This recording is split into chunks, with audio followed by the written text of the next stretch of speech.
Tal? ¿Cómo están? Soy René Marneau, el Grillo. Soy maestro de la Benemérita Universidad Autónoma de Puebla en la Facultad de Derecho. Doy la clase de Derecho Agrario y Derecho Procesal Agrario desde hace 20 años. Perdón, yo trabajé en tribunales agrarios cerca de 17 años y tuve la oportunidad de conocer todos los puestos dentro de tribunales agrarios. Eh, Fui actuario, fui jefe de unidad de control de procesos en esa época, ahora creo que se llama de archivo y no sé qué. Después fui secretario de estudio y cuenta, después fui secretario de acuerdos, después estuve en una ponencia en el Tribunal Superior. Entonces conocí toda la organización de los tribunales, también tuve la oportunidad de, como es federal, la institución es federal, viví, de hecho, en Chihuahua, en Oaxaca, en Veracruz, en Puebla, en varios lugares del país, y recorriendo, ¿no? Varios tribunales, varios tipos de, de impartición de justicia, porque ustedes dirán, pues es que la ley es la misma. No, no, la ley solamente es un texto, es decir, así materialmente, o sea, objetivamente es hojas y tinta, ¿no? Forzosamente necesita una interpretación, forzosamente. Y la interpretación siempre va a tener, pues, muchos sesgos, porque cada quien interpreta conforme a su educación, su cultura, su lugar, no sé, su trayectoria, su nivel, su estatus económico, todo influye para interpretar. No interpreta igual una persona que ha tenido siempre muchas carencias a una persona que toda la vida ha sido opulenta económicamente o una mujer joven egresada de una universidad particular y un hombre mayor, egresado de una universidad pública. Vaya, nunca vamos a tener la misma perspectiva, ¿no? O sea, y eso se ve mucho en derecho penal, ¿no? Porque dicen, bueno, ¿y por qué aquí le pusieron a este 20 años y al otro le pusieron 10 y el otro salió? ¿No? ¿Qué interpretan? ¿No? ¿Por qué el Consejo de la Judicatura sanciona a jueces? Pues porque interpretan, ¿no? Bueno, pues interpretan como ellos quieren. A veces bien, a veces mal, según quien lo califique, pero el derecho es un fenómeno de interpretación. Entonces, esto me permitió ver muchas formas de ver y aplicar el derecho. Después, cuando llego a la UNAM y hago la maestría, tengo la oportunidad de conocer maestros que me enseñan cómo, cómo es este discurso del derecho y lo empiezo a reconocer, a ver, a entretejer con mi vida. Y digo, es que sí es cierto, ¿no? El derecho es escurridizo completamente. Pareciera que hay una certidumbre jurídica, una certeza, ¿no? No, no, no la hay, no la hay, porque siempre hay un sujeto que va a decir lo que dice el derecho.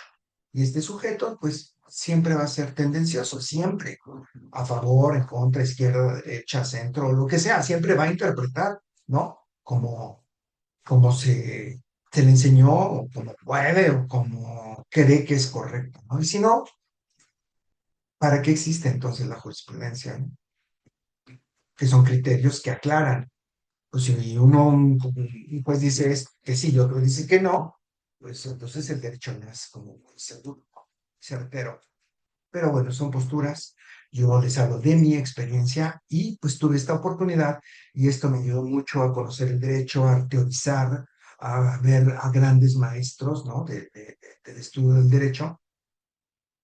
Y lo que hice ahora con la Universidad Autónoma de Puebla, que tengo la fortuna de trabajar ahí, digo fortuna porque yo adoro y amo a la universidad, es ayudar a crear materiales educativos. Dentro de estos materiales educativos desarrollé todo el curso de teoría de derecho agrario y todo el curso de derecho procesal agrario. Estos cursos que yo desarrollo y que he expuesto tanto en derecho agrario, eh, en el canal del Grillo, ¿no? De René Marneau el Grillo, lo pueden ver todo el curso, o ahora este que estoy grabando, que es René Marneau, eh, Derecho Procesal Agrario, he podido ver exactamente que lo que pone la universidad sí es suficiente, pero no es vasto. Entonces, vasto en el sentido de dar una explicación amplísima para poder entrar a estudiar el fenómeno del derecho. Fenómeno desde el punto de vista de lo que emerge en la realidad. el fenómeno es esto, ¿no? El fenómeno es esto, aparece en la realidad. Al surgir el fenómeno del derecho, entonces sí, como que, pero ¿por qué dice esto el derecho, no? O sea, una comunidad no es lo, o sea, los ejidos en México no son lo mismo que las comunidades agrarias, no.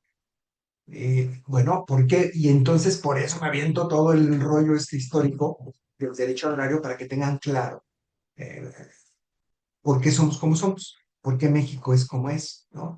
¿De dónde viene esta institución prehispánica, etcétera? Entonces, me veo los programas de la universidad, los que aprueba la Academia de Derecho Social, y lo único que hago es extenderme, ¿no? Pero ahí está, o sea, es lo mismo pero extendido y más amplio. Entonces, lo que he tratado de hacer con estos videos es precisamente explicar esta situación del derecho visto desde varias aristas, ¿no? Desde varios puntos para comprenderlo y saber de qué estamos hablando. Bueno, eh, vamos a grabar en esta ocasión la unidad uno del programa de Derecho Procesal Agrario. Yo lo que voy a hacer es irlo pasando en pantalla y les voy a ir poniendo también la ley. Para eso voy a necesitar a un interlocutor o interlocutora quien me hace favor de irme echando aguas para ver si va apareciendo en pantalla lo que les estoy hablando.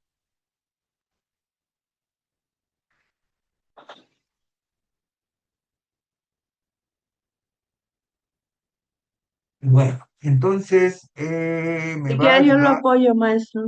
Gina. Sí, Sale Gina. Muchas gracias, Gina. Entonces, de nada. eh, tú nada más lo único que vas a hacer es echarme aguas, ¿va? Sí. Cuando esté yo hablando de algo, creo que esta luz no es está muy brillosa, ¿no? A ver, así, me veo muy pálido, ¿verdad? Y ahí, Adelante, ¿eh? adelante. Eso está muy bien. Ese está muy Sí, bien. ¿No se oye un sí. zumbidito? No, nada. Ahí en la grabación no se oye un zumbido. Bueno, porque aquí sí se oye, esa luz siempre hace un zumbido muy raro. Bueno, vamos a empezar a trabajar. Entonces decimos, el derecho procesal agrario, por supuesto, es la parte adjetiva del derecho agrario. El derecho agrario, como lo explico en el curso anterior, el derecho procesal agrario, como lo explico en el curso de derecho agrario, consta de dos partes. Una sustantiva, que son derechos y obligaciones, y una adjetiva, que es precisamente la parte procesal que va a impulsar, ¿no? Esta parte sustantiva. Es decir, aquí están tus derechos y obligaciones, derecho agrario, y aquí en el derecho procesal está cómo lo logras, cómo lo haces valer, cómo lo ejecutas esto. Por eso es sustantivo y adjetivo. Bueno, el derecho adjetivo, se utiliza mucho esta frase, ¿no? Eh, bueno, esta forma de lenguaje, ¿no? De del estudio del lenguaje de lo sustantivo y lo adjetivo. Lo sustantivo es lo que tiene vida propia, ¿no? O sea, esta es una taza. El sustantivo es taza. Pero si yo digo taza roja o taza amarilla, el adjetivo califica la taza. O sea, es algo que va junto a la taza, pero la taza es por sí misma, tiene existencia por sí. Y lo adjetivo solamente lo califica. Es amarilla, es chica, es grande, eh, ¿no? Está sucia, es un adjetivo calificativo. Bueno, en el derecho se utiliza esta, digamos, esta forma del lenguaje, del estudio del lenguaje, pero para decir que el derecho sustantivo son los derechos y obligaciones y el adjetivo es el que lo echa a andar, ¿no? El que lo califica. Pero realmente no es una calificación como en el lenguaje. Realmente es la herramienta que va a ayudar a activarlo. Ya saben cómo son los teóricos del derecho, ¿no? O sea, son complicadísimos. Pudiendo decir las cosas más simples, las hacen así súper grandes, pero es muy sencillo, ¿no? Entonces, lo que vamos a ver aquí es la parte adjetiva, la parte procesal. El derecho agrario no tiene un código federal de procedimientos agrarios, no lo existe, no lo van a ver nunca. El procedimiento agrario, ¿cómo lo vamos a suplir? Porque tenemos artículo en la ley agraria que nos dice, cuando no encuentres aquí una figura que necesites procesalmente, te vas al Código Federal de Procedimientos Civiles, que ahora es el Código Nacional de Procedimientos Civiles, que acaba de aplicarse ya en tribunales agrarios hace 3 meses, 4 meses. Eh, y es solamente, dice la teoría, no, la jurisprudencia también lo dice, que la suplencia solamente es para figuras que no existen, es decir, para lo que se necesita para entender esto. Por lo tanto, el derecho agrario, solamente aquí en la ley agraria, está en un solo artículo el procedimiento, en uno, es el 185, y es una página, entonces es así de, no, ¿cómo? O sea, es tan elemental, tan básico, lo vamos a ver acá, que por supuesto, pues no se puede aplicar. Sí se puede, porque viene el derecho agrario, lo explico en el curso anterior, viene de la justicia de paz. La justicia de paz es la justicia de mercado, la justicia en Roma que se utilizaba para resolver los conflictos muy pequeños. Aquí en el estado de Puebla, la ley orgánica del Poder Judicial, la justicia de paz, o los jueces de paz conocen más o menos, creo que la cantidad es de asuntos de 10,000 pesos, creo que es un límite. Y entonces en esta justicia de paz es así como que, a ver, ¿qué quieres tú? Te oigo. ¿Qué quieres tú? ¿O cuál es tu defensa? Te oigo. Traigan testigos, traigan documentos. Ok, yo lo resuelvo de manera oral. Listo. Tú tienes razón, tú perdiste. Listo. Esa es la justicia de paz. No es un procedimiento escrito. Se deja constancia, pero muy breve. Por eso se habla de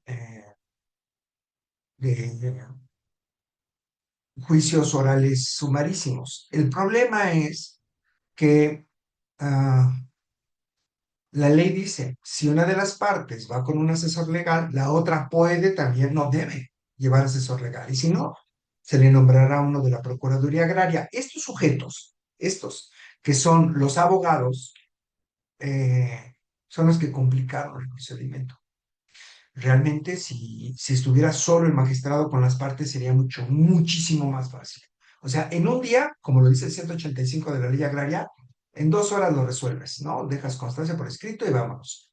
El problema es que se empezó a formalizar y a formalizar y se hizo sumamente complicado. O sea, está diseñado para que en una audiencia se resuelva en una, y ahora estamos hablando de juicios de 2 años, ¿no? ¿Por qué? Porque hubo un problema en una audiencia, no llegó el abogado o los testigos que se les citó no llegaron y están citados por el tribunal, se les hace el apercibimiento de ley o se les impone una multa y se les vuelve a notificar. Y entonces, o sea, de una audiencia se va a 2, a 3, a 4, a 5, a 7 audiencias, ¿no? Y en la agenda del tribunal, pues obviamente yo fui secretario de acuerdos, mis audiencias tenían 3 meses, o sea, tenía yo tantos asuntos, 5 diarios, hagan de cuenta 25 a la semana, de todo tipo, o sea, de todo tipo en el sentido de admisión no admisión de demanda, no, de contestación de demanda o de reconvención o de desahogo de pruebas, ¿no? 5 diarios. Y estaba 3 meses la agenda. Entonces, si este día, el lunes, no sé, mañana 16 de febrero, se suspendía la audiencia, yo la ponía hasta el 16 de marzo, abril, mayo, ¿no? Y ese día resulta que una de las partes se enfermó y ahí está su comprobante médico, su constancia médica. Y entonces otros 3 meses. Entonces se van, los chicanean. La palabra chicanear es así como de la jerga jurídica y es esta maña para alargar los procedimientos. Es muy de los abogados, ¿no? Yo digo, pues yo traté muchísimos abogados hasta la fecha, soy perito en grafoscopía y dactiloscopía, trato con muchos abogados, y los abogados que les gusta el dinero, ¿no? O sea, que están ordeñando, o sea, perdonen la claridad, pero pues yo viví en esto muchos años, ¿no? Ordeñan a los clientes, pues por cada audiencia cobran, ¿no? Y por cada, presentación de un documento cobran, entonces están cobra y cobra y que yo le dije que el juicio era de tanto, pero pues el día de la audiencia se paga y hay que estar ahí presente y que hay que presentar un escrito, y ya se la sabe, ¿no?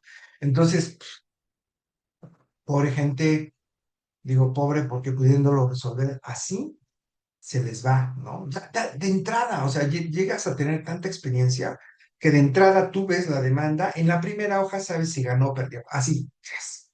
O sea, es así súper sencillo. Obviamente no lo puedes decir porque la palabra es prejuzgar. Y un tribunal no puede prejuzgar, debe oír todo y juzgar, porque si no ya sería sesgado. Pero es tan obvio que dices, ay, pobre gente, le van a quitar todo. Pero bueno, así es este rollo de los abogados deshonestos y también de los clientes, que de repente se echan sus contratos falsos y ya saben, ¿no? Cómo es este rollo. Bueno, y si no saben, ya sabrán. Bien, a lo que voy. Vamos a entrar a la unidad uno y con esta unidad uno lo que vamos a hacer es entender qué es un ejido, qué es una comunidad, qué es un ejidatario, o sea, digamos, los prolegómenos. Es palabras raras, ¿no? Las ideas introductorias para conocer el fenómeno, lo primario, ¿no? Entonces, yo les voy a poner aquí en pantalla, Gina, si me haces favor, me vas a decir si Sí, lo ves o no. sí se ve perfectamente. Y corre. Se desliza de abajo para arriba, ¿sí, verdad? Sí, se ve Perfecto. perfectamente, profesor. Bien, pues miren ustedes. La unidad uno del derecho procesal agrario nos va a introducir en las ideas básicas de quiénes son sujetos para que cuando estemos hablando de los derechos del ejidatario, de los derechos del ejido, de los derechos sustantivos, sepamos quién es. O sea, ¿de quién estamos hablando? Si estamos hablando, hay los sujetos, ¿no? El derecho en cada materia son fundamentales. Por ejemplo, en derecho laboral, ¿quiénes son los sujetos? Patrón, obrero, define menos. Para que cuando yo sepa de qué estás hablando, yo sepa cuáles son sus derechos, cuáles son las obligaciones, ¿no? El obrero, el patrón, el trabajador, no sé. O en derecho, pues, ¿qué sería? El que guste, ¿no? Laboral, civil. En civil reina la igualdad. Entonces, cuando hablamos de derechos civiles, estamos hablando prácticamente de ciudadanos con derechos y obligaciones idénticas. No hay que diferenciar más que son sujetos de derecho, ¿no? Digamos, titulares de derechos. Por lo tanto, estamos hablando de sujetos iguales. Pero si lo llevamos al derecho laboral, no estamos hablando de sujetos iguales. Si estamos hablando de derecho agrario, no estamos hablando de sujetos iguales, ¿no? Entonces, es muy importante definir el derecho fiscal, derecho, en fin, penal, ¿no? Bien. Entonces, entremos al estudio del 27 constitucional, o sea, desde el principio. Esto lo vamos a ir desarrollando poco a poco. Yo les quiero decir una cosa. Aquí, entrando luego, les pongo en el programa, a manera de introducción, y para tener un panorama histórico general de la materia, se realizará una exposición breve sobre la historia del derecho agrario en México, del Calpulli prehispánico a la actual ley agraria. Bien, esto es el material que ya grabamos.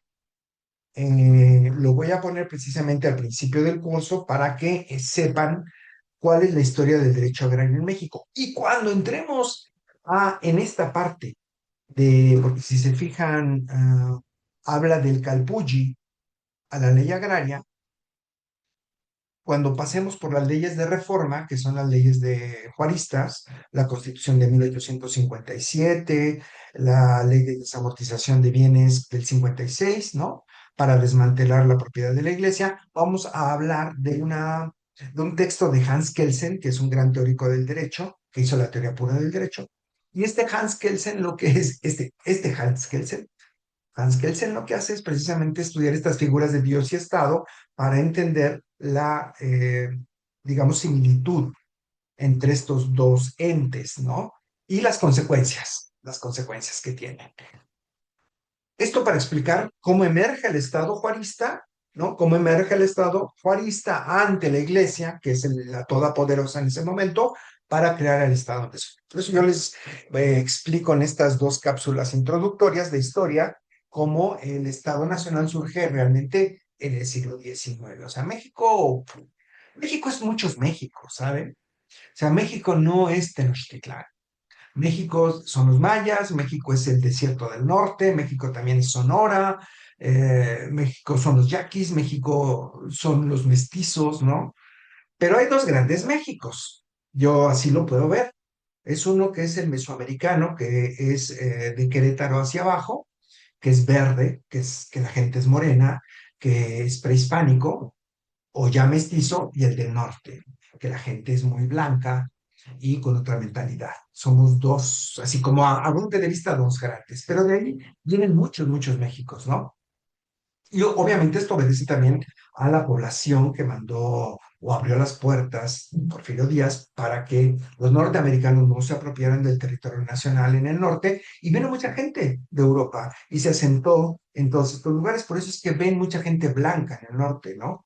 Es arenoso, de Querétaro para arriba es el desierto, ¿no? Eh, la gran Chichimeca, ¿no? Los chupadores, entiendo que son los chupadores de sangre, entiendo que son culturas que no tuvieron desarrollo porque fueron culturas de desierto, excepto Paquimé, Casas Grandes en Chihuahua y La Quemada en Zacatecas, que también las conozco, las dos ruinas, son muy elementales, nada tiene que ver con digamos, lo monumental del centro del país, que es Tenochtitlán y todas las culturas mesoamericanas, los cholutecas, los de Tula, ¿no? Eh, Son toltecas, en fin, no, nada que ver. ¿Por qué? Pues porque aquí había mucha agua, había mucha riqueza, había forma de generar mucho poder. En el norte, pues eran como que más carentes de todo esto. Es muy interesante, sobre todo la piedra, ¿no? La piedra que se trabaja en el centro del país y las construcciones monumentales. Al norte son de barro, ¿no? De arena, por eso es que se destruyen, de piedra, de bola, o sea, muy sencillos. Bien, entonces entendiendo estos dos grandes Méxicos, ¿no? Ustedes ya pueden ver precisamente cómo este México total, que va de la frontera norte a Guatemala, se constituye como un ente, ¿no? Como un solo grupo, pero es hasta el siglo XIX. De ahí anteriormente este México no estaba, no había cohesión. De hecho, los españoles cuando llegan con los indígenas les llaman repúblicas de indios, ¿no? O sea, grupos que no pertenecen, o sea, están sometidos al virreinato, pero son de indios, ¿no? O sea, nada que ver con nosotros. Esta igualdad, sobre todo la igualdad juarista, la igualdad entre los ciudadanos, que le vino a dar al traste a los indígenas, por supuesto, como lo voy a explicar en este video, este, aparece hasta el siglo XIX. Bien, porque es un ideal, ¿no? Es un ideal liberal. Y entonces estos dos videos van a estar al principio del curso y este es, digamos, la unidad número uno y vamos a verla rápidamente. Hay una exposición de motivos del 27 constitucional. En la parte histórica, que seguramente ya han de haber revisado porque está al principio de este curso, se van a dar cuenta que hay unas leyes de reparto. O sea, había concentración de riqueza en las haciendas, viene la Revolución Mexicana, y después de la Revolución Mexicana viene las leyes de reparto, que es la Ley Federal de Reforma Agraria, que antes se llamaba, por cierto, códigos agrarios, ¿no? En el 32, 34, 40 existieron códigos agrarios y era un departamento agrario, no era una secretaría. Para el 70 se llama Secretaría de la Reforma Agraria y ya tiene eh, ya es una Secretaría de Estado y ya tiene una codificación que ya no es un código, se llama Ley Federal de Reforma Agraria. Es la última ley de reparto agrario. Es de Echeverría. Y por ahí de los principios de los 70 es la última, y hasta el 92, que fue la última, Carlos Enlas de Gortari presenta su exposición de motivos y dice, hay que eh, abrogar la ley de reparto porque ya no hay tierra que repartir. Yo tengo, de hecho, la exposición de motivos de Salinas y los debates del Congreso. Son dos tomos así, cuando quieran se los muestro, como las otras leyes que les he mostrado, pero en realidad es un discurso, pues en ese momento neoliberal, ¿saben? Neoliberal en el sentido de quitar lo social, ese es el neoliberalismo, quitarle lo social, la propiedad social a las cosas y privatizar, ¿no? Privatizar todo. Ese era el efecto, o esa era la intención. Por eso se privatizan ferrocarriles, se privatiza todo lo que se puede privatizar, se privatiza, ¿no? Afortunadamente no se privatizó Pemex ni Comisión Federal de Electricidad, porque ahí sí ya, ¿no? Estaríamos como Argentina prácticamente. Pobres argentinos, ahorita les está lloviendo, pero duro. Nada más vean las leyes laborales, ¿no? Cómo ya se perdieron los derechos laborales, se fueron de 8 horas a 12 horas de trabajo, ya no hay horas extras, o sea, todos los derechos sociales propios de nuestra revolución, ¿no? Que México tuvo la propia, allá se han perdido. Afortunadamente aquí se pudo parar un poco, ¿no? Todo este desmantelamiento del Estado social, de bienestar social, que no es socialismo, es Estado social, tiene mucho que ver con la economía de Keynes, ¿no? Que con Marx. O sea, realmente esto tiene que ver con una intervención del Estado en la economía para regular entre las relaciones entre los que lo tienen todo y los que no tienen nada. La Ley Federal de Reforma Agraria fue eso, fue producto de la revolución con la finalidad de regular entre los que tenían todo y los que no tenían nada, y con ahora con el neoliberalismo que afortunadamente ya pasó, estamos retornando a estos estados otra vez aislados, ¿no? En donde ya no son como la gran aldea, esa idea ya desapareció. Nada más se utilizó para desmantelar la propiedad social de los países. Esa es la verdad. Fueron 20 años de privatizaciones para que ya, ahora ya no hay socios, ya no somos nada, ya, adiós, ya no me interesan. Bueno, entonces ahora estamos viendo el retorno con Salinas de Gortari de esto. Ya el que desaparece, ya no hay tierras que repartir. Mentira. Cuando la Ley Federal de Reforma Agraria entra en vigor, perdón, salió o se abrogó, el 52% del territorio nacional, 52 eran ejidos y comunidades, 52%. Ojo, el otro 52 era propiedad particular, entonces sí había tierra.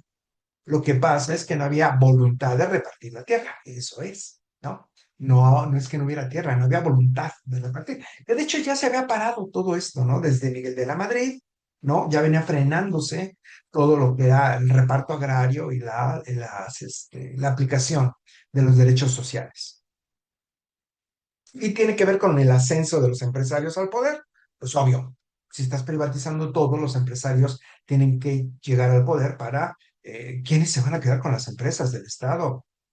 Y por supuesto, pues intereses internacionales, porque pues, ¿quién va a comprar estas grandes empresas que tenía México, no? Pues obviamente inversionistas extranjeros. Compra están nombres, o sea, obvio. Bien, entonces dice Salinas de Gortari, vamos a crear la figura de las sociedades mercantiles. Resulta que el ejido, anteriormente al 92, no tenía personalidad jurídica ni patrimonio propio. ¿Qué significa esto? Que no podía contratar, no podía tener derechos ni obligaciones. Se le llamaba al ejido ente de interés público, pero no tenía personalidad. Es más, ni definido estaba elegido, no sabía lo que era elegido, ¿no? En fin, entonces Carlos Salinas de Gortari dice, vamos a darles este, personalidad jurídica para que, así lo dice la exposición de motivos, México ya no puede ser un estado paternal, ¿no? Así como protector.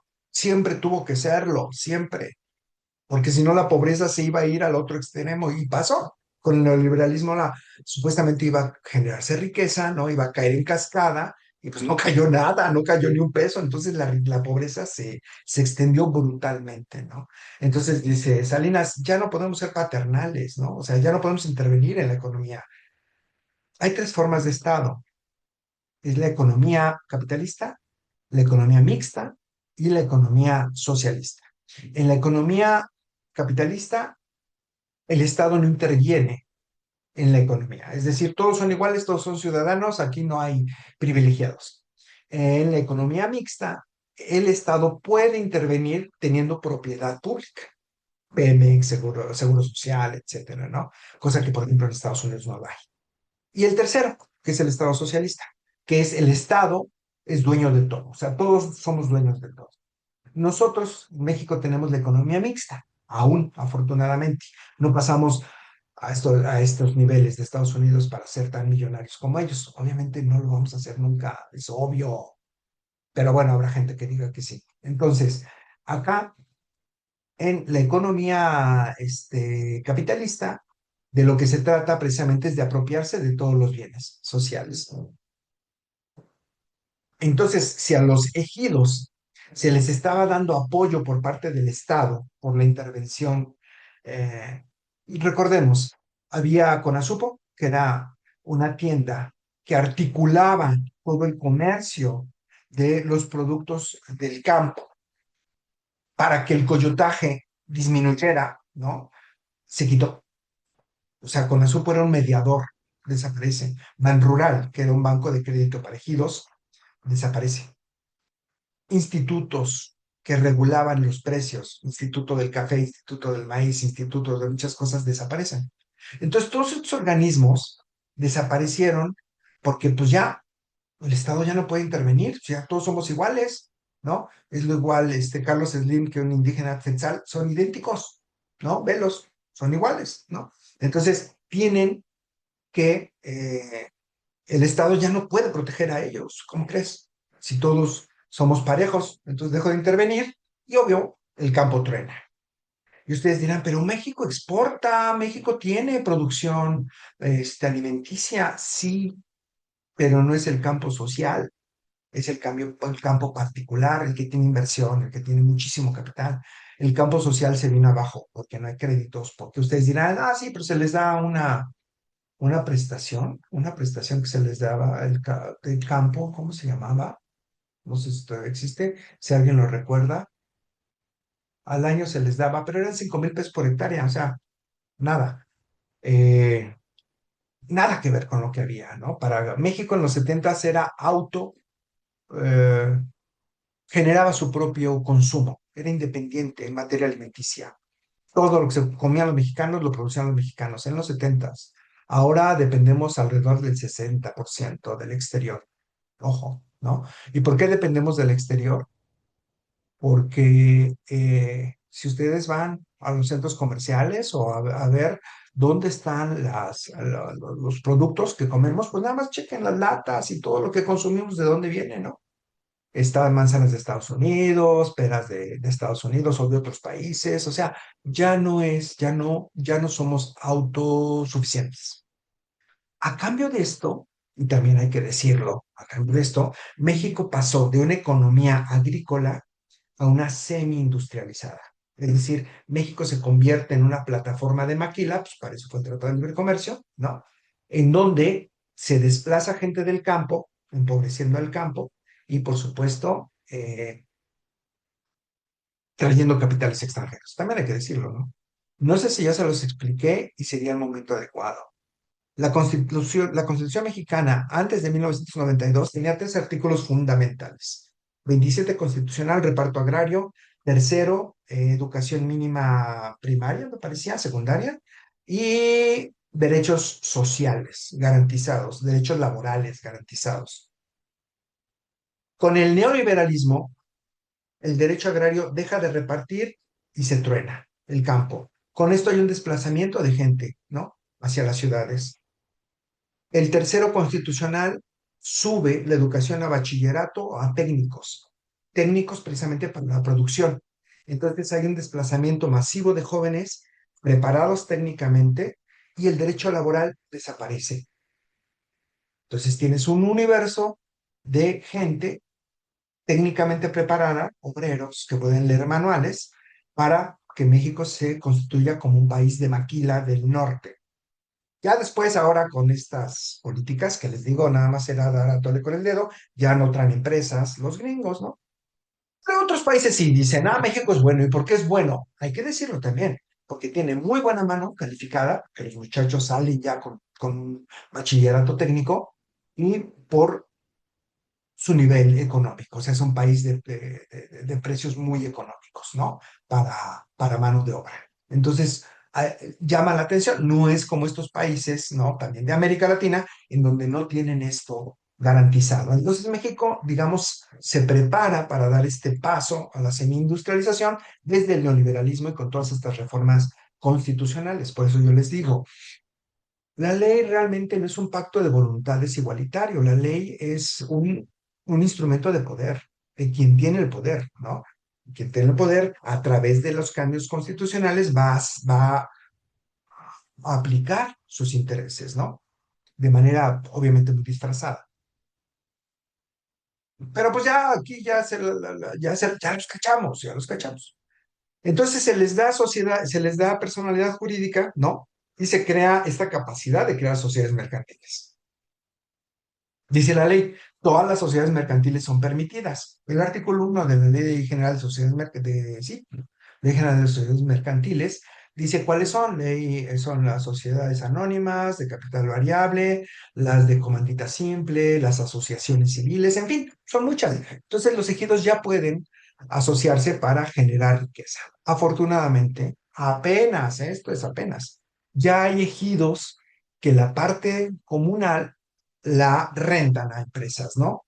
Y ya me dijeron aquí casos en Puebla de chinos que han llegado ya a rentar tierras de los ejidos y contratan a la gente, a los ejidatarios, ¿no? Entonces, pero no es lo mismo ser contratado como en las haciendas que te quitaban tu tierra y te pagaban con café, a ser contratado con derechos laborales, por supuesto, y bueno, ahí está la tierra, me pagas una renta por mi tierra y me das un contrato laboral. No es lo mismo, ¿verdad? Bien, entonces se crea la ley agraria, se les da personalidad jurídica y se explica lo que son las sociedades mercantiles, que es esta posibilidad que tienen los ejidos ahora para generar riqueza, dice Carlos Salinas de Gortari. Están las sociedades, asociaciones, aquí están todas, ¿no?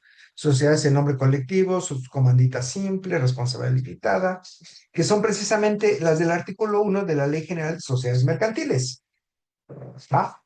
Y obviamente todo esto está permitido en la ley agraria. Bien. Y ahí explico este tipo de sociedades. Yo, desafortunadamente, nunca vi un contrato de estos en 17 años, pero ahora ya los hay. Y hay muchos, me dicen. Quien llegara a tener uno, o llegue a tener uno, le agradecería que me lo hiciera ver para compartirlo, ¿no? Teóricamente en mis clases. Bien. El artículo 27, en su fracción 27, señala que a los ejidos se les dará personalidad jurídica. ¿Y qué es la personalidad jurídica? Es la idoneidad para ser sujeto de derechos y obligaciones. Voy a hacer una pausa acá, una pequeña pausa. Hasta aquí hay dudas. Voy muy rápido, se va captando, se va entendiendo. Por favor, díganmelo, porque luego veo pasto y agarro monte. Todo bien, profesor. Todo bien, profesor. Bien. Si tienen dudas, manden un mensajito y Gina me va a hacer favor de decirme, profe, hay una pregunta aquí respecto a esto, ¿no? Porque como yo lo voy leyendo, no abro los mensajes. Entonces, Gina, y te encargo si alguien manda un mensajito, lo lees, ¿no? Claro que sí. Sí, Bien. Personalidad jurídica, entonces hablamos que es la idoneidad para ser sujeto de derechos y obligaciones. Y entonces, la ley agraria en su artículo 9 nos define, y se los voy a poner acá, en un segundo, acá. Gina, ¿se ve? sí, ya se está viendo, ya se está moviendo Ok. la pantalla. Esta es la ley agraria y tiene las actualizaciones al 14 de noviembre del 25, hace 2 meses, 3 meses. Y entonces aquí en su artículo 9, fíjense, nos habla de los ejidos. Esto que voy explicando en mi texto en Word, precisamente, pues es la explicación nada más de esto, ¿no? Son los núcleos de poblaciones ejidales, son aquellos que tienen personalidad jurídica, patrimonio propio y propietarios de las tierras por cualquier título. Por lo tanto, y dice cualquier título porque las acciones para crear ejidos y comunidades fueron básicamente de los ejidos restitución y dotación. Restitución porque ya lo expliqué, fueron las tierras que se les quitaron a los indígenas y dotación que se les diera en donde no habían tenido nunca, pero estaban vacantes, ¿no? Entonces, estas fueron las acciones, pero hubo más, pero todas constituyen ejidos. se llamaron resoluciones de ampliación de ejido. Es decir, cuando los ejidos ya eran insuficientes y habían crecido los hijos, pedían las tierras de junto, que tampoco eran de nadie, iban o eran particulares e iban ampliándose los ejidos. Hay ejidos que tienen primera ampliación, segunda ampliación, tercera ampliación, o sea, fueron creciendo con el tiempo, ¿no? Bien. Los ejidos pueden tener título de o resolución de dotación, otra de primera ampliación, o pueden tener una resolución de nuevo centro de población ejidal. ¿Qué era el nuevo centro de población ejidal? Es otra acción de reparto, pero son ejidos. Decían, oye, reforma agraria, quiero tierras. Y decía reforma agraria, bueno, donde tú dices no, donde las quieres no hay, pero tengo en Tabasco, o tengo en Sonora, o tengo ta. ¿Quieres? Sí. Les ponían autobús, les daban herramientas de trabajo, los proveían, se iban, fundaban el pueblo y a partir de ahí se constituía el ejido, ¿no? Entonces, cualquier otro título, que básicamente son resoluciones presidenciales, son ejidos. Ahora bien, ¿cuáles son las tres características? Son núcleos de población. ¿Qué significa? Gente. ¿Qué es y quién es esta gente?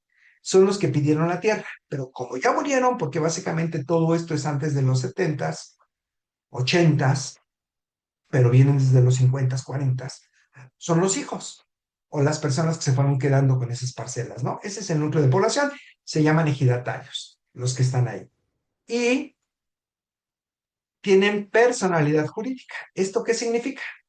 Que tienen capacidad para ser sujetos de derechos y obligaciones. Y además tienen patrimonio propio. ¿Qué es esto? Sus tierras.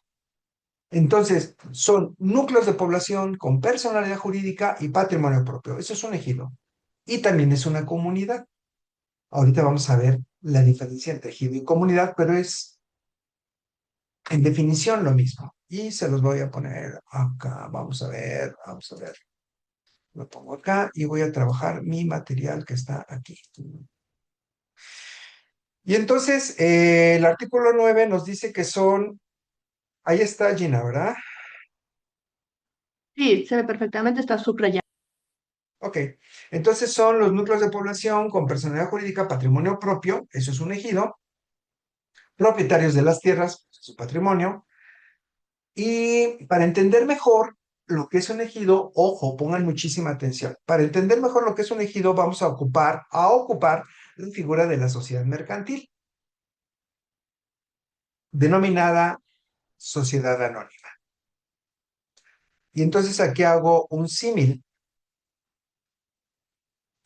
En una sociedad anónima existen socios que aportan capital, que son las acciones. En un ejido existen ejidatarios que aportan parcelas. En realidad no las aportan, se las dieron, se las repartieron con el reparto agrario. Pero vamos a hacer el símil de las acciones, ¿no? En una sociedad anónima existen tres órganos: la asamblea de accionistas, el administrador y un consejo de vigilancia que va a vigilar al administrador en una sociedad mercantil. Bueno, en un ejido también, en un ejido existen tres órganos, que es la Asamblea General de Ejidatarios, como si fuera la Asamblea General de Accionistas, un comisario ejidal, que es el apoderado legal, que viene siendo el representante jurídico de la sociedad mercantil, y un consejo de vigilancia, que es el consejo de vigilancia. Por lo tanto, se dan cuenta que la figura es similar. Tomaron la figura de la sociedad mercantil para crear ejidos. ¿Por qué? Porque decían, es que cómo vamos a darles tierra y no la vendan, o sea, no empiecen a vender sus parcelas, porque el fenómeno va a ser, ajá, tú pides dotación de tierras, ya te la di, pero luego la vendes y te vas. Y entonces eso va a hacer de nuevo que la hacienda aparezca, que el feudo aparezca, ¿no?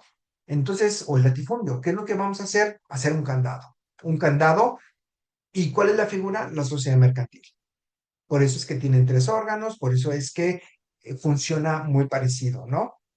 En la sociedad mercantil hay un escrito que se llama un estatuto y en los ejidos se llama reglamento interno. ¿Qué es eso? Un estatuto.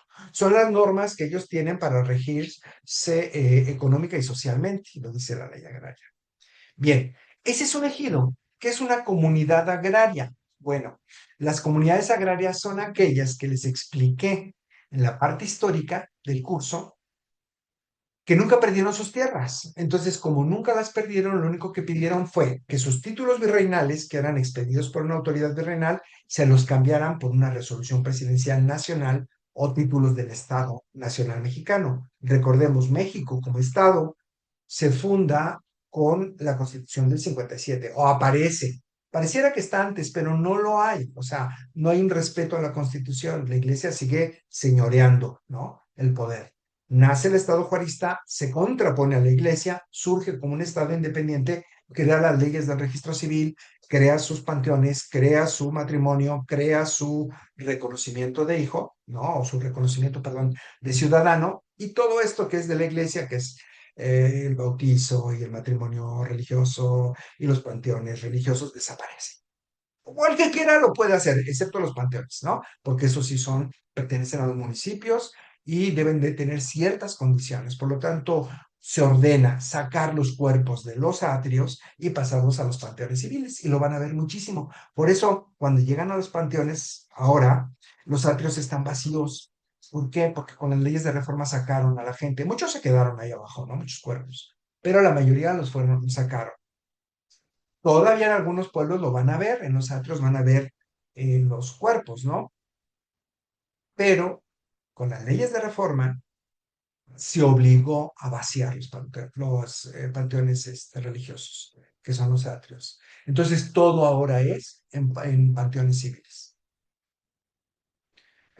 Sin embargo, en algunos pueblos, yo voy mucho a la periferia de Puebla, ¿no?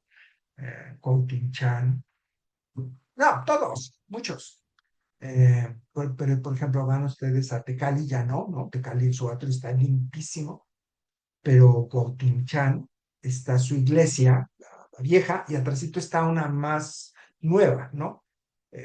No sé, pero está pegadita. Y ahí en el atrio está el panteón, ¿no? Me llama la atención. Civilmente, ellos tienen también su panteón civil. Habría que ver los casos. Pero aparecen las leyes de reforma y vamos, se crea todo esto. Pues bien, con las leyes de reforma, la comunidad dice, bueno, yo tengo títulos prehispánicos, ¿no? También prehispánicos. Y estos títulos, después la corona me los reconoció con títulos virreinales, ¿no? De España. O sea, son dos tipos de títulos. Hay títulos prehispánicos y títulos virreinales. Ok, estos prehispánicos son los códices que se fueron después a Alemania, muchos pueblos los tenían para acreditar sus tierras, ¿no? Los títulos virreinales son los que se cambian. Y hay estudios palográficos de los prehispánicos, también es maravilloso todo el acervo que hay en el Registro Agrario Nacional, maravilloso. Las comunidades entonces reciben un reconocimiento y titulación de bienes comunales, no son ejidos, porque los ejidos fueron por dotación y restitución, y nuevo centro de población y ampliación de ejido, pero son ejidos. Aquí son prehispánicos. Y aquí lo van a ver en este cuadro que les hago. Aquí está. Chéquense esta belleza. El ejido y la comunidad legalmente son lo mismo. Son núcleos de población con personalidad jurídica y patrimonio propio. Pero cuando ustedes buscan lo relacionado con la comunidad, nunca lo van a encontrar. No existe, solamente hay un artículo. Y otro más que es el 107. Y el 107 es el que nos va a decir, las normas que se utilizan para los ejidos son aplicables a las comunidades, en lo que no contravenga la ley, que nunca la contraviene. Entonces, el ejido, la comunidad va a tomar todos los elementos del ejido, pero tiene una historia diferente. Ojo con esto. Entonces, el ejido cuando nace, el ejido nace con la Revolución Mexicana, cuando piden que se les devuelva o se les dote. La comunidad no, la comunidad es prehispánica. Cuando llegaron los españoles ya estaban, les dieron títulos virreinales, les he contado que yo los vi en los tribunales agrarios incluso, ¿no? Con su quinto real, que era el sello que se les ponía al papel membretado, que se pagaba, que tenía un impuesto, y con una caligrafía exquisita, exquisita, ¿no? Titulando, ¿no? A ciertos pueblos. Lo ven mucho en la Mixteca y aquí también en Puebla. Todos los pueblos indígenas tuvieron sus títulos, la mayoría. como que ahora son comunidades, ¿no? Entonces, no confundamos. El ejido nace con la revolución. La comunidad no. La comunidad es prehispánica, pues, reconocen a los españoles y después la reconoce el Estado Nacional y estaban mejor, siempre lo he dicho, con los españoles. Los indígenas estuvieron perfectamente bien con los españoles, se les respetaba. Llegaron los criollos, juaristas, con la época de Juárez, y se les quitan sus tierras ocupando las leyes de reforma. Pero obviamente estaban mejor, ¿no? Los atributos, bueno, son los mismos. ¿Por qué? Porque son núcleos de población con personalidad jurídica, aquí está, patrimonio propio, aquí está, y, ojo, la propiedad de las tierras es la disposición. Recordemos, desde Roma la propiedad tiene tres atributos: usar, gozar y disponer. Usar y gozar, usar y gozar es usufructuar, ¿no? Es tomar esto y disfrutarlo, ¿no? Ese es el ejemplo del árbol que siempre nos ponían en la carrera los maestros. Un árbol yo lo puedo usar, ¿por qué? Porque lo puedo usar como columpios, ¿no? Le pongo un columpio. Disfrutar porque puedo tomar sus frutos y comerme la manzana, es un árbol de manzanas. Y disponer, ¿por qué? Porque soy dueño de ese árbol, por lo tanto lo puedo quemar, lo puedo talar porque es mío, ¿sí? Pero los dividieron. ¿Para qué los dividieron? Para que estos dos quedaran separados de este. Y entonces ahora yo puedo hacer un contrato de arrendamiento y decir, yo tengo la disposición porque es mi casa, pero hacemos un contrato y tú tienes el uso y el goce. Por ejemplo, en derecho civil. En derecho agrario hay algo similar. El uso y el goce no puede ser de todos, porque hay parcelas. Entonces, el uso y el goce es individual. Son los derechos agrarios individuales, esos, de los ejidatarios. A ver, ¿qué es un ejidatario? Un hombre o mujer, y ahorita lo vamos a ver, titular de derechos ejidales. ¿Cuáles son esos derechos ejidales individuales? Usar y gozar o usufructuar. La disposición, es decir, la propiedad, es colectiva, pertenece a todos, está en la resolución presidencial, ¿de acuerdo? Por lo tanto, el uso y el goce corresponde al ejidatario, ¿sí? Pero la disposición es de la asamblea, es de la sociedad mercantil, por ejemplo, ¿no?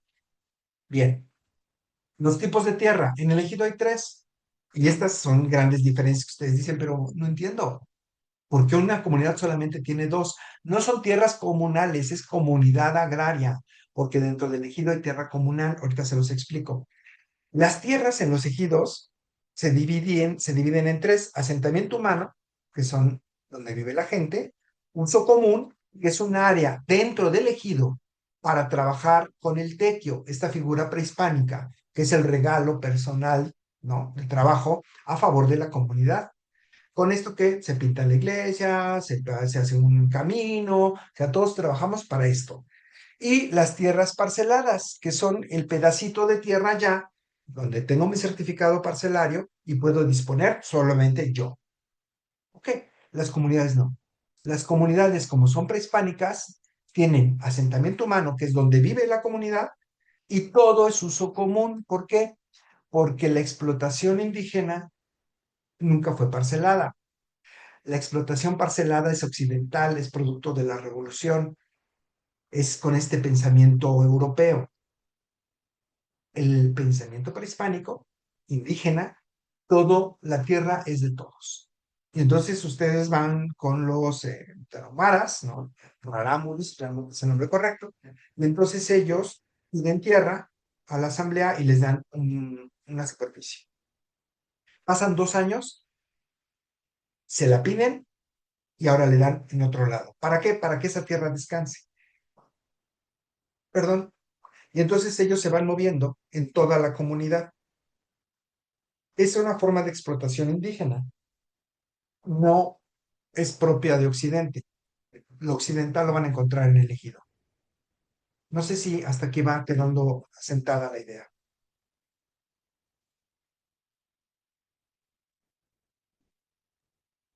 Sí, profe. Gracias. Bien, entonces, ojo, el ejido se constituye con el reparto agrario, ¿no? Con dotación, restitución. En cambio, la comunidad indígena o la resolución o la comunidad prehispánica lo que va a tener no es estos títulos de dotación presidenciales, ¿no? O de restitución, no, no los va a tener. ¿Por qué? Porque nunca perdieron la tierra, siempre estuvieron ahí y pasaron los siglos y siguen ahí desde tiempo inmemorial. O sea, desde antes de los españoles ya estaban ahí. Bueno, entonces lo único que se les hace, ojo, es una resolución de reconocimiento y titulación. Es decir, yo como Estado reconozco y te doy un documento de título. Bienes comunales. Por eso se va a llamar RTBC. Te reconozco y titulo de bienes comunales. Elegido no. Elegido es te doto o te restituyo. Nace con la revolución, nace a través de la violencia y este nunca lo perdió. Y esto lo van a encontrar mucho en Oaxaca, por ejemplo, ¿no? En Oaxaca, en Puebla, en la Sierra Norte, donde no llegaron los mestizos o los criollos a apropiarse de esas tierras, o los indígenas jamás se dejaron, porque también han sido violentos, afortunadamente, y nunca pudieron entrar los propietarios, ¿no? Entonces, se inventaron sus títulos, pero nunca pudieron entrar, y después se les reconoció. Bien, regulados por, bueno, el ejido está regulado por algo que se llama reglamento interno. Este se inscribe en el Registro Agrario Nacional y ¿qué va a contener? Los derechos y obligaciones de los ejidatarios y la organización económica y social. Así dice la ley, o sea, es sumamente elemental. Todo esto lo van a encontrar en los primeros artículos de la ley, lo voy señalando ahí arriba. Yo encontré un título, un estatuto comunal huichol, que no es huichol, el pueblo se llama Huijarita, ya tiene muchos años. Bueno, con esto hice yo mi tesis en la UNAM, de la maestría. Y es un estatuto comunal que está escrito, obviamente, con el abecedario español, pero con el lenguaje que es idioma, ¿no? De los huicholes. Y entonces, este instrumento lo utilizan para poner las reglas del matrimonio, los instrumentos sagrados, los días de fiesta. Y entonces tú dices, pero ¿cómo? O sea, ¿cómo un matrimonio? ¿O cómo pueden hacer este tipo de cosas? Porque ellos funcionan así. Son prácticamente mundos separados, ¿no? Yo lo fui a dejar mi tesis allá, es gente monolingüe, o sea, está, su madre, yo tuve que entrar, me fui a Guadalajara, entré por Zacatecas, en un lugar ahí que está colindando, entré por la manita esta, ¿no? De Jalisco, no, fueron como 14 horas, y después así unos acantilados enormes, llegué a la comunidad, Santa Catarina Huexcomatitlán se llama, y les regalé mi tesis. Obviamente la he tirado a la basura, porque ellos finalmente hacen lo que se les pega la gana y qué bueno que es así, porque su derecho funciona mejor que el de nosotros, ¿no? Mi tesis fue precisamente sobre derecho indígena y no costumbre indígena, derecho indígena, es decir, el reconocimiento interno de los propios sujetos del derecho.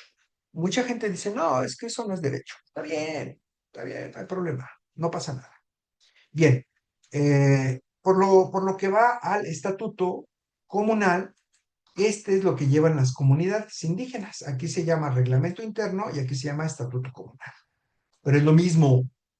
Ustedes van a encontrar, oye, ¿qué es un estatuto comunal? Nunca lo van a encontrar, pero se van al 107 y dice, vete a lo que es elegido. Se van a lo que es elegido y van a ver que es el instrumento que señala, así lo dice, las normas económicas y sociales del ejido. ¿Qué tipo de sociedad mercantil es esto? Su estatuto comunal.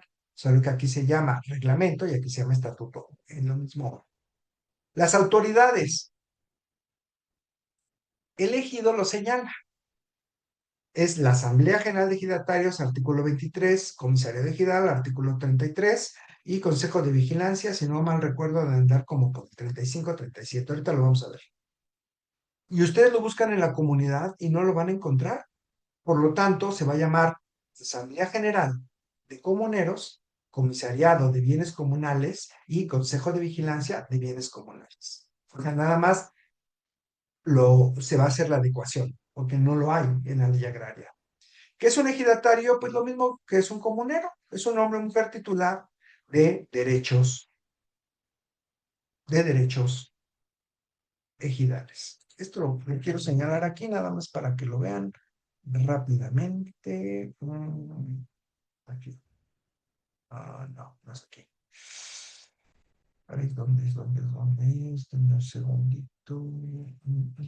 Ay, de repente me pierdo horrible. Ya. Es acá. Ahí se ve la ley, Sí se ¿verdad, ve, Gina? profesor. Sí, sí se ve, lo está moviendo. Gracias. Miren, aquí en la ley dice, son ejidatarios los hombres y mujeres titulares de derechos ejidales, ¿no? Y ustedes dirán, ¿y qué son los derechos ejidales? Pues son los derechos de uso y goce. Por lo tanto, es muy simple. Y yo les digo, bueno, ¿qué es un comunero? No lo van a encontrar.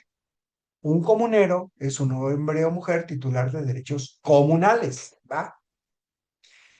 También son, aquí te dice quiénes son los avecindados, que son los sujetos que tienen, digamos, la aspiración de adquirir derechos ejidales individuales. Y aquí está. ¿A qué corresponde un ejidatario? Bueno, al uso y disfrute de sus parcelas. Aquí ya queda más claro. El uso y disfrute de la parcela es individual, pero el ejido es un núcleo de población con personalidad jurídica y patrimonio propio. Entonces, el patrimonio es del ejido, el uso y goce es del ejidatario. Y aquí van a encontrar artículos en relación de que las condiciones para ser ejidatario, cómo se pierde, etcétera, ¿no? Y aquí los órganos del ejido, lo que les venía explicando, ¿no? ¿Cuáles son los órganos del ejido? Comisariado, asamblea primero, ¿no? General de ejidatarios. Comisariado ejidal y después consejo de vigilancia. No lo van a encontrar para una comunidad. Se van al 107 y el 107 les dice Asamblea General de Comuneros, Comisariado de Bienes Comunales, Consejo de Vigilancia de Bienes Comunales. ¿Hasta aquí vamos bien? Sí, profe, ya son las 10:19. Va. Erika me dice que gracias. Eh, pues se me hace que, ¿sabes qué? Lo vamos a cortar. El video, porque me falta un buen por explicar, es que esta unidad es enorme. Déjala, pongo aquí Profe, rápido en pantalla. ¿Sí? ¿Me escuchan? en su cuadro de comparativo de ejidos y comunidades, Ujú. NCPE es núcleo de población ejidal. NSP, ¿dónde? ¿Aquí o más Donde abajo? está, abajo de tipo de tierras, más ¿Acá? abajito, ahí dice, dotación restitución, NCPE, Es 97. nuevo centro de población ejidal. Es esta Nuevo acción que centro. existía, que les Ok, decían, queremos tierras. Decían, no hay donde quieres, pero hay en Sonora o hay en Tabasco, ¿no? Entonces se fundaba un nuevo centro de población ejidal, o sea, un pueblo, gracias, profe. pero es restitución y dotación. ¿Alguien más tiene alguna pregunta? Pero es un ejido, ¿eh? O sea, no vais a pensar que es una forma de crear ciudades o pueblos, no, es un ejido. O sea, se creaba el ejido, pero en forma de nuevo centro de población. Pero es lo mismo, ¿va? Sí, gracias. Profesor, yo tengo una duda. Sí. En caso de tierras comunales, por ejemplo, Chichen Itzá, pues se supondría que eran tierras comunales, ¿no? De los mayas, y Ujú, había una disputa de que terminó siendo de particulares, ¿no? Un tiempo hasta que Yucatán como que lo expropió. ujú. Hay muchísimos problemas, ¿sabes? Hay muchísimos problemas precisamente porque hay muchos intereses particulares, lo que les he dicho, ¿no? O sea, con la Ley Federal de Reforma Agraria todo eso hubiera sido imposible, imposible. Pero se abre la posibilidad de que los ejidos y comunidades regularicen sus tierras, incluso les den el dominio pleno a los ejidatarios y ellos puedan vender ya como propiedad privada. Lo vamos a ver más adelante. Pero ha habido muchos abusos, ha habido mucha, pues sí, de alguna manera mucha, recuérdenme, vamos a ver fracción en la próxima clase, fracción 15 pequeña propiedad. Denme un segundito, lo voy a apuntar. Y sí, no solo en Chichén Itzá, en todas las costas, ¿no? De México, aquí están los particulares, ¿no? 1.4 fracción 15 del 27 constitucional. Bien, Eh, y la expropiación es una forma que tiene el Estado para recuperar los bienes. Fíjate, el 27 constitucional dice, tierras, montes y aguas pertenecen originariamente a la nación, quien podrá dársela a los particulares para constituir pequeña propiedad. Ojo, no, podrá. Pero después dice, como la propiedad es originaria de la nación, hay un apartado de expropiación donde dice, la nación podrá recuperar los bienes dados a particulares a través de tres elementos y sobre todo en ejidos y comunidades la ley agraria lo señala, la expropiación, causa de utilidad pública, resolución presidencial e indemnización. Entonces, con estos tres elementos, quien tenga tierras ejidales, el Estado las puede recuperar. Y entonces, a través de la expropiación, el Estado se vuelve a apropiar de todo, ya sean ejidos o particulares, viene para acá, ¿no? Y generalmente estas expropiaciones en tiempos del neoliberalismo, pues era para dárselos a los particulares. Todo lo que es Angelópolis o mucha de toda esta tierra valiosísima se fue a través de la expropiación, ¿no? Expropiaron esto a los ejidos, las pagaron de a peso y se las dieron a particulares y las vendieron en dólares, ¿no? ¿Sí? ¿Queda claro? Sí, claro, sí. Ok, bien. Y es como te las doy mientras tenga un interés y si mi interés es diferente, te las quito, ¿no? Casi, casi. Precisamente es a partir del 92, con todas estas reformas, que las ciudades explotan hacia las orillas, ¿no? Porque se apropiaron de los ejidos. Que de Sí, todas maneras, sí, dime. sí es lo que se ve, no sé, en Lomas de Angelópolis, ¿no? Que colinda directamente con Santa Clara o Coyucan y los fraccionamientos de lujo, te asomas por la ventana y ves, pues, tierras ejidales, ¿no? Hasta con plantíos y todo. Pero esto no es de Puebla, esto pasó en todo el país, ¿no? O sea, de hecho, se hizo todo esto para apropiarse de los ejidos. Y está muy bien. El problema es que fue fraudulento totalmente, ¿no? Fraudulento. Porque con las expropiaciones se pagaron a niveles catastrales, ¿no? Y se financiaron después en dólares. Y tú dices, oye, pues hubieras pagado bastante bien, ¿no? Erika, te escucho. Tengo una duda, creo, no estoy segura si va muy relacionado al tema, pero ve que luego vas a atractivos como turísticos y hablan de que son ejidos, ¿no? Y que como que la comunidad los administra. ¿Ahí eso qué es? O sea, ¿son las de uso común o cuáles? No, puede ser, ¿eh? Si son comunidades indígenas, la asamblea dice, esta superficie es para, por ejemplo, Santa Isabel Cholula, ¿ha sido? Hay un balneario, Ajá. ahí hay un ejido.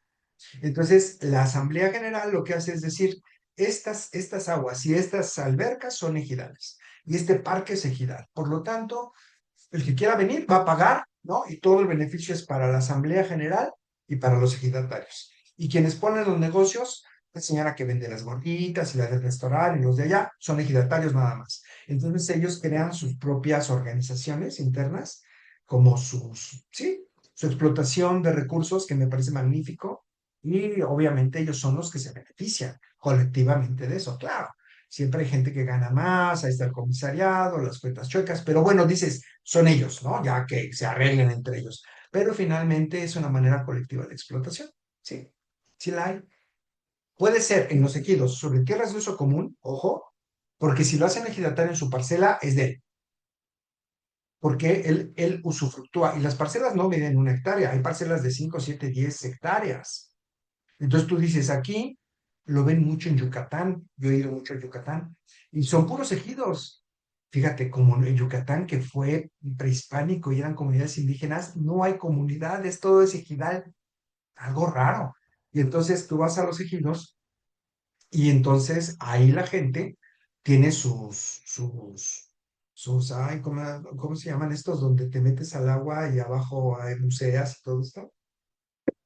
Cenotes. Cenotes. He Cenotes. ido a varios cenotes allá, ¿no? Y entonces entras a las parcelas y ahí ellos explotan. O también hay particulares, ¿no? Que tienen sus centros, Y sus ahí centros de aplica turismo. mucho lo de Grupo Escaret, ¿no? Cómo ha No comprado. sé, De hecho, vi una entrevista bueno, del director que dice que ha comprado muchísimos cenotes para hacer un círculo completo y pues cerrar tal cual toda esa parte para un parque de puros cenotes.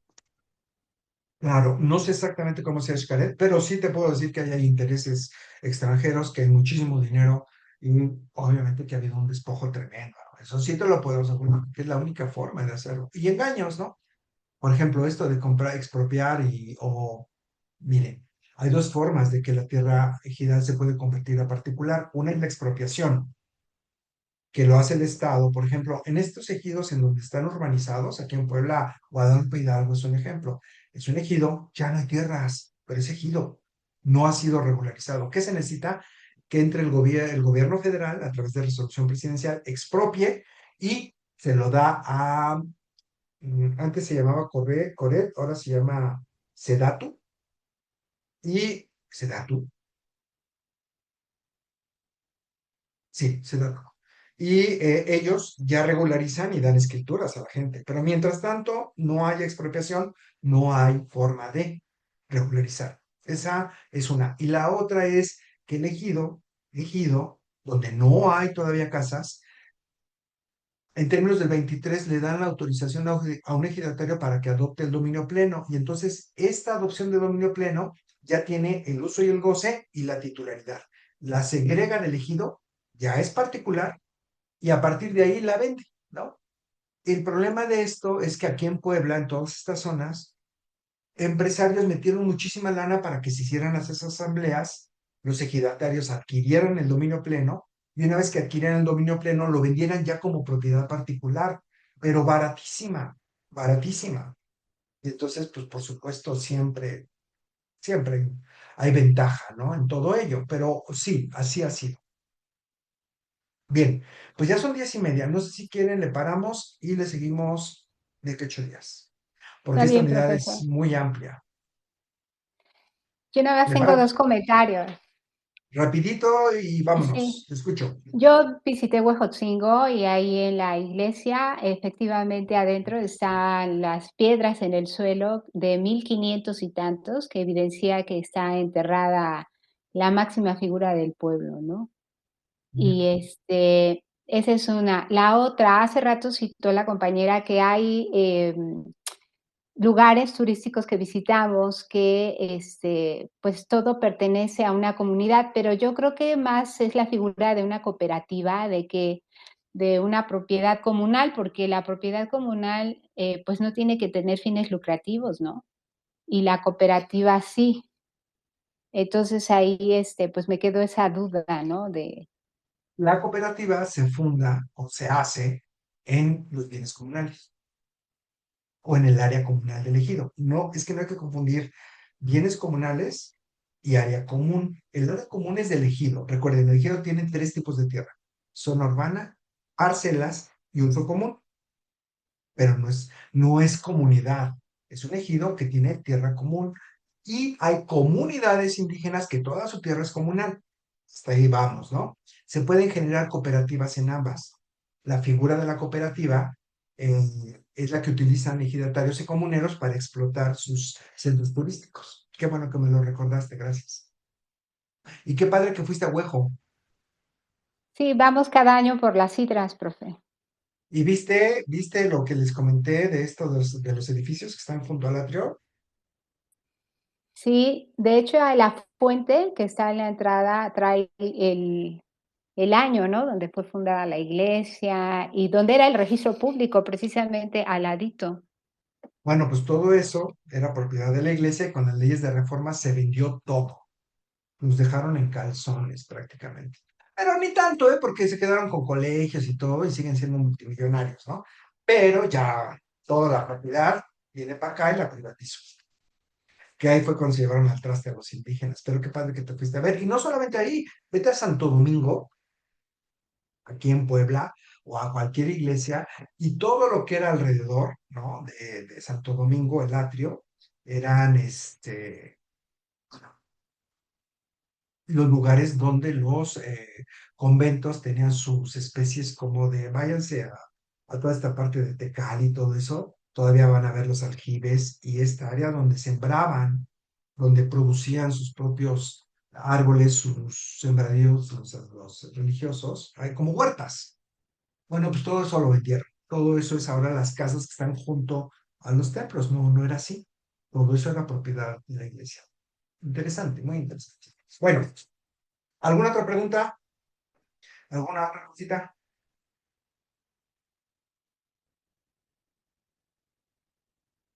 Nos vemos el próximo sábado. Seguimos con la unidad 1. Entramos al 1.4. Ya lo apunté así. Yo. Pero luego punto mal. Sábado 21, ¿verdad? Check. Y entramos con con propiedad particular. Y les voy a explicar qué tiene que ver la propiedad particular con el ejido. Bueno, les agradezco mucho su atención. Soy René Marneo, el Grillo, y pues descansen, ¿no? Fue una horita bastante intensa y larga. Hasta luego.